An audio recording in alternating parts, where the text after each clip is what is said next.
That's the vicious sound of gushing winds on top of a mountain thrashing on the side of a hiker's tent who is camping 5,000, 8,000, or probably 9,000 meters high up on top of the mountains. Ladies and gentlemen, that is how promising, powerful, but also painful it can be on top of a hiking mission.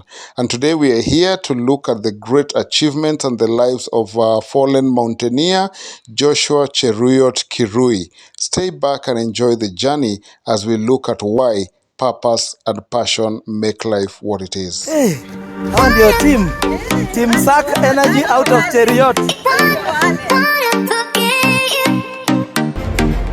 2014, I climbed Mount Kenya for the first time. 2015, December, I climbed Kilimanjaro.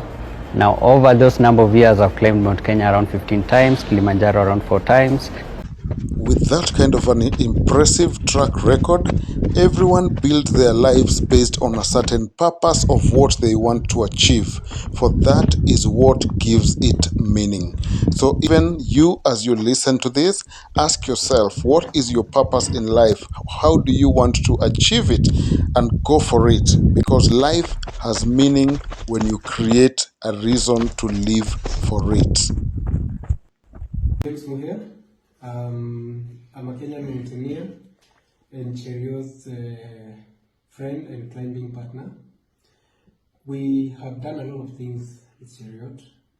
He is the guy who introduced me to mountain running. And recently, sometimes last year, September, we climbed Mount Manaslu in Nepal together. We climbed Manaslu, which is at 8,163 meters above sea level, without use of supplemental oxygen and without using support from shepherds. So meaning we were just relying on each other on that mountain. The climb on Manaslu last year was part of preparation for climbing Mount Everest this season, and it was a successful climb. We have done a lot of preparations together, rock climbing, including climbing Batian on Mount Kenya, running ultra runs, climbing and running Mount Kenya several times. And Cheruyot was able to climb or run 3 routes on Mount Kenya within 24 hours, which is an incredible feat.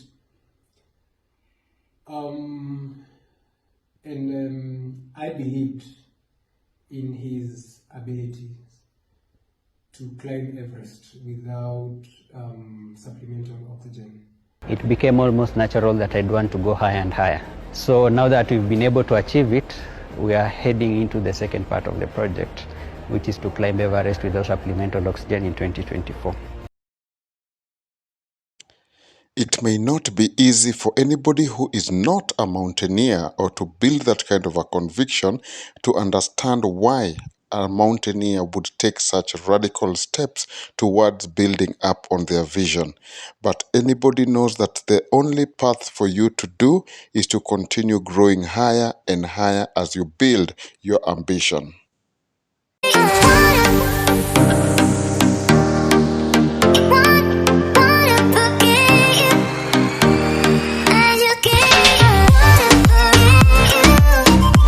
Who had begun mountaineering journey in 2014 by scaling Mount Kenya had achieved several outstanding accomplishments. Many of these accomplishments are stuff that he has documented in his book, An Ultra-Marathon Story of the Tours de Géants, which he wrote after completing the marathon in the Alps in September of 2019.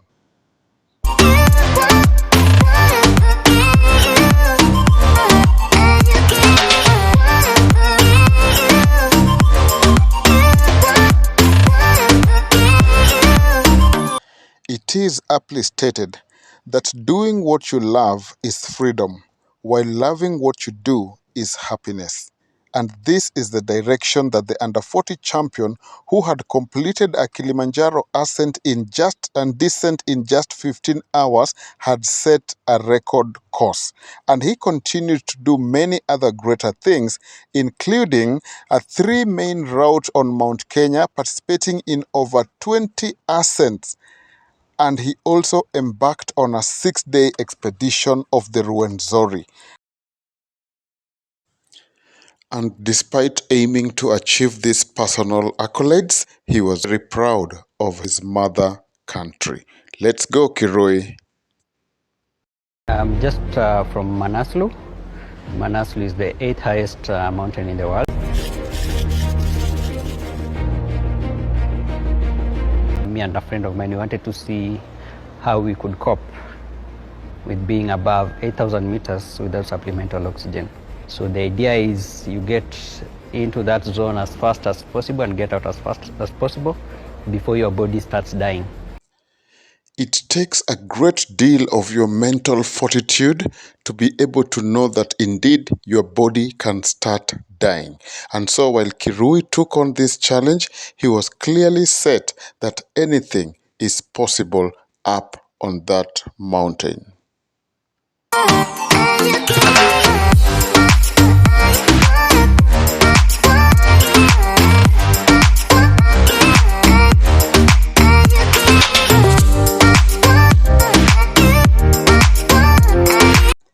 Armed with preparation, in July of 2023, he asked, born out of curiosity, what would it feel like to be above 8,000 meters without supplemental oxygen?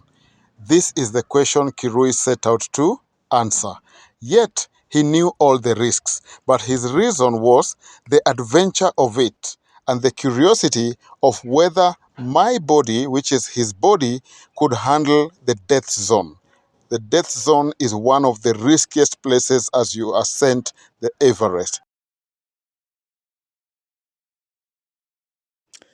It is actually reported that over 300 deaths have occurred on the Everest, with more than 200 lying in the cold ice, simply because of the retrieval process that it would take to be able to bring the bodies down. And with the freezing cold, many of those bodies would be there for years and years on end.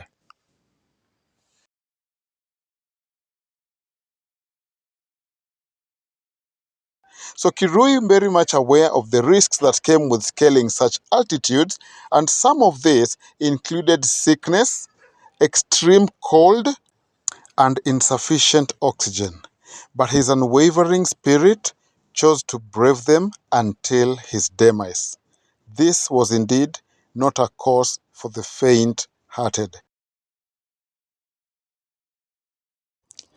And that would only mean that Kirui kept on pursuing his vision by aptly preparing with different other summits, climbs, marathons, and all manner of preparations.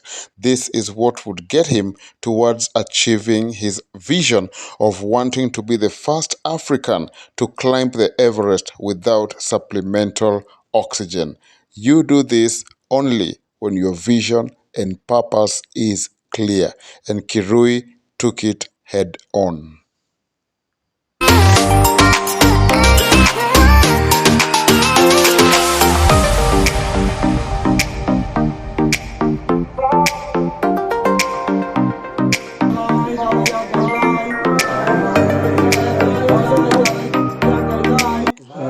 With all the natives done and the rituals completed, it was all good to go.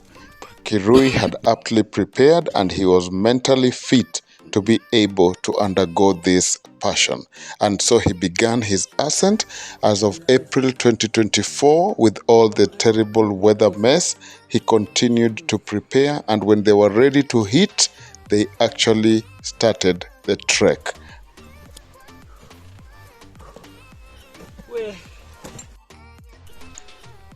However, one very interesting thing is that from the lockdown in his tent because of the harsh weather conditions out there, Kirui continued to journal on his thoughts, his ideas, his fears, and some of the amazing things that just ran up his mind. You would be so much inspired and at the same time terrified to read some of the things that Kirui kept on documenting according to his Facebook page, because his Sherpa came back with terrible news. You know, the weather was pounding out there, and for over 24 hours, they had to shift a lot of stuff. Take your time and read and just see what was going on in his mind. But yet, he still had a minute or two for thinking about us back at home and just keeping himself engaged. However, all this turned out to be something totally very different. If only the future could talk today. Fare thee well, young man. Fare thee well, mountaineer. Fare thee well, Kirui.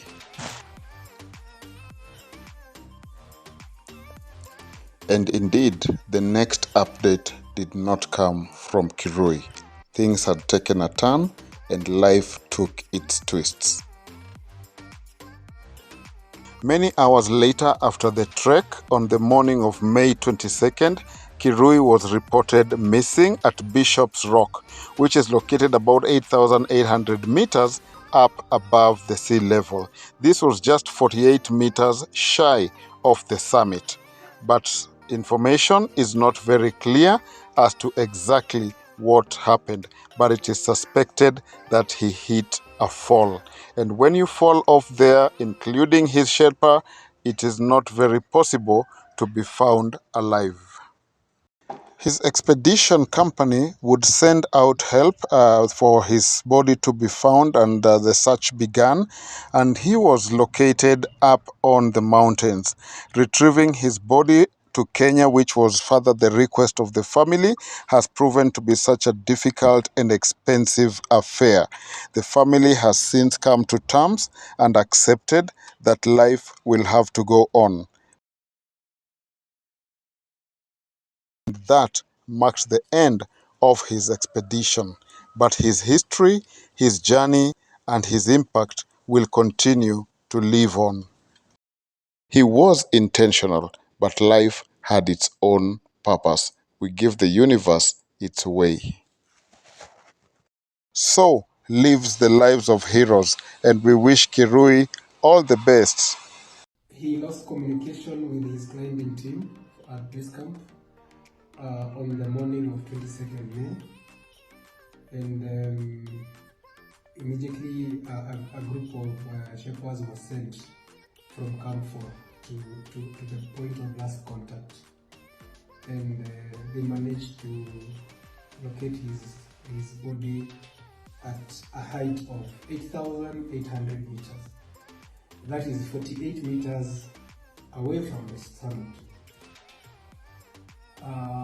It was clear from where he was found in a crevasse that he fell. Sadly, that is how the vision came to a standstill. It ended in sadness, death, and tears. But for those who understand will know that this man died wanting to make not only himself, but his country and his future generations proud. We continue to live his legacy. Many people have been pouring in with love and pleasure and joy because of a life well lived. We will continue to appreciate all his efforts and to This understand has been that this a was huge done applause with from us. purpose.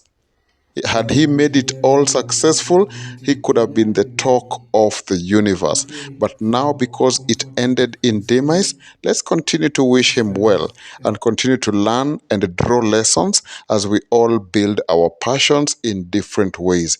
But by the end of the day, life is what it is.